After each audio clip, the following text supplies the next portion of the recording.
Everyone. Today, we are diving headfirst into the fascinating and kind of wild world of digital sleuthing. We're talking about something called open source intelligence, or OSINT for short. And to guide us, we're going to be looking at this incredible, massive list of tools on GitHub that shows just how much of our data is really just hiding in plain sight. So what in the world is OSINT? Well, at its heart, it's the art and science of gathering intelligence from publicly available sources. And that phrase right there, publicly available, is everything. This isn't about hacking, it's not about breaking into systems, it's all about getting really, really good at finding and connecting the dots using information that's already out there for anyone to see. You know, the best way to think about it is like being a digital detective, seriously.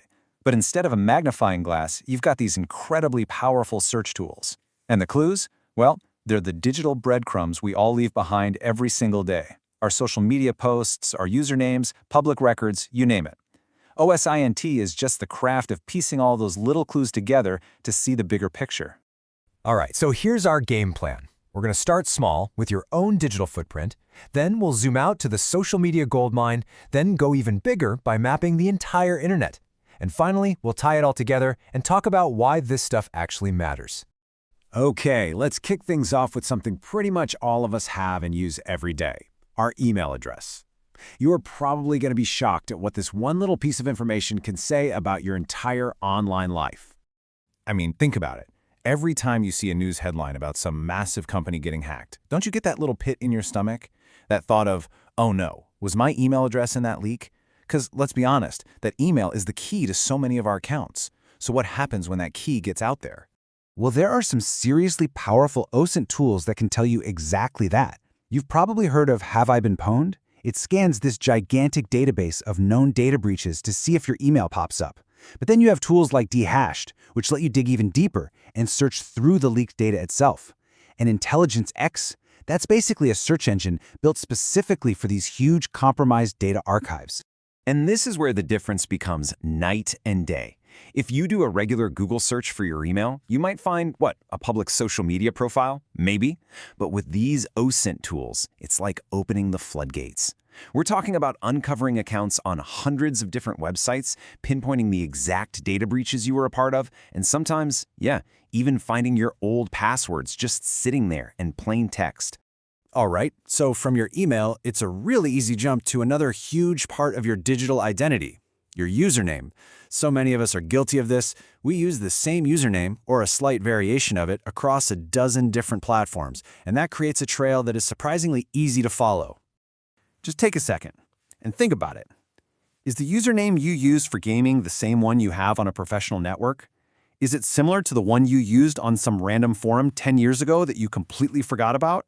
What kind of a story could somebody build just by connecting all those dots? This is exactly where username enumeration tools become so powerful.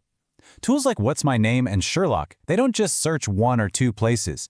They automatically check hundreds of websites, from all the big social networks to tiny little forums.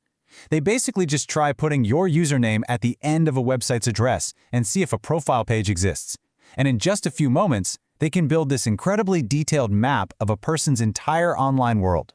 And just to give you an idea of the sheer scale we're talking about, one of these tools, it's called Snoop, can check over 4,000 websites for a single username.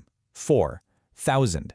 That is how an investigator, or anyone really, can connect an anonymous comment on a forum to a public Instagram account and build a complete profile from just one little piece of information.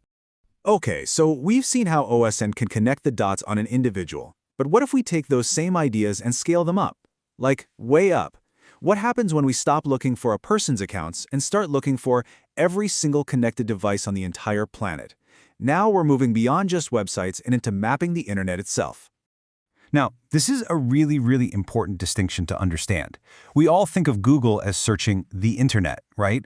But what it really searches is the World Wide Web. Think of that as just the visible tip of the iceberg. These OSINT tools like Shodan and Census, they scan the entire internet. They're not looking for web pages. They are constantly sending out little pings to every possible internet address to see what kind of devices respond.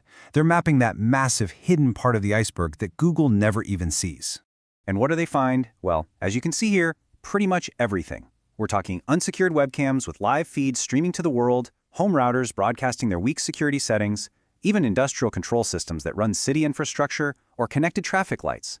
If a device is plugged into the internet and isn't properly locked down, these tools will find it, identify what it is, and often pinpoint its exact vulnerabilities.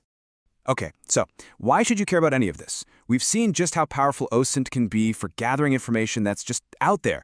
But what are the real-world consequences when all this data is so easy to access? The truth is, OSINT is a total double-edged sword. On one hand, it's used for good all the time. Journalists use it to expose corruption. Cybersecurity experts use it to find vulnerabilities before the bad guys do. But on the other hand, those exact same techniques are used by attackers to research their targets, by scammers to make their phishing emails scarily convincing, and, of course, by stalkers to invade someone's personal privacy.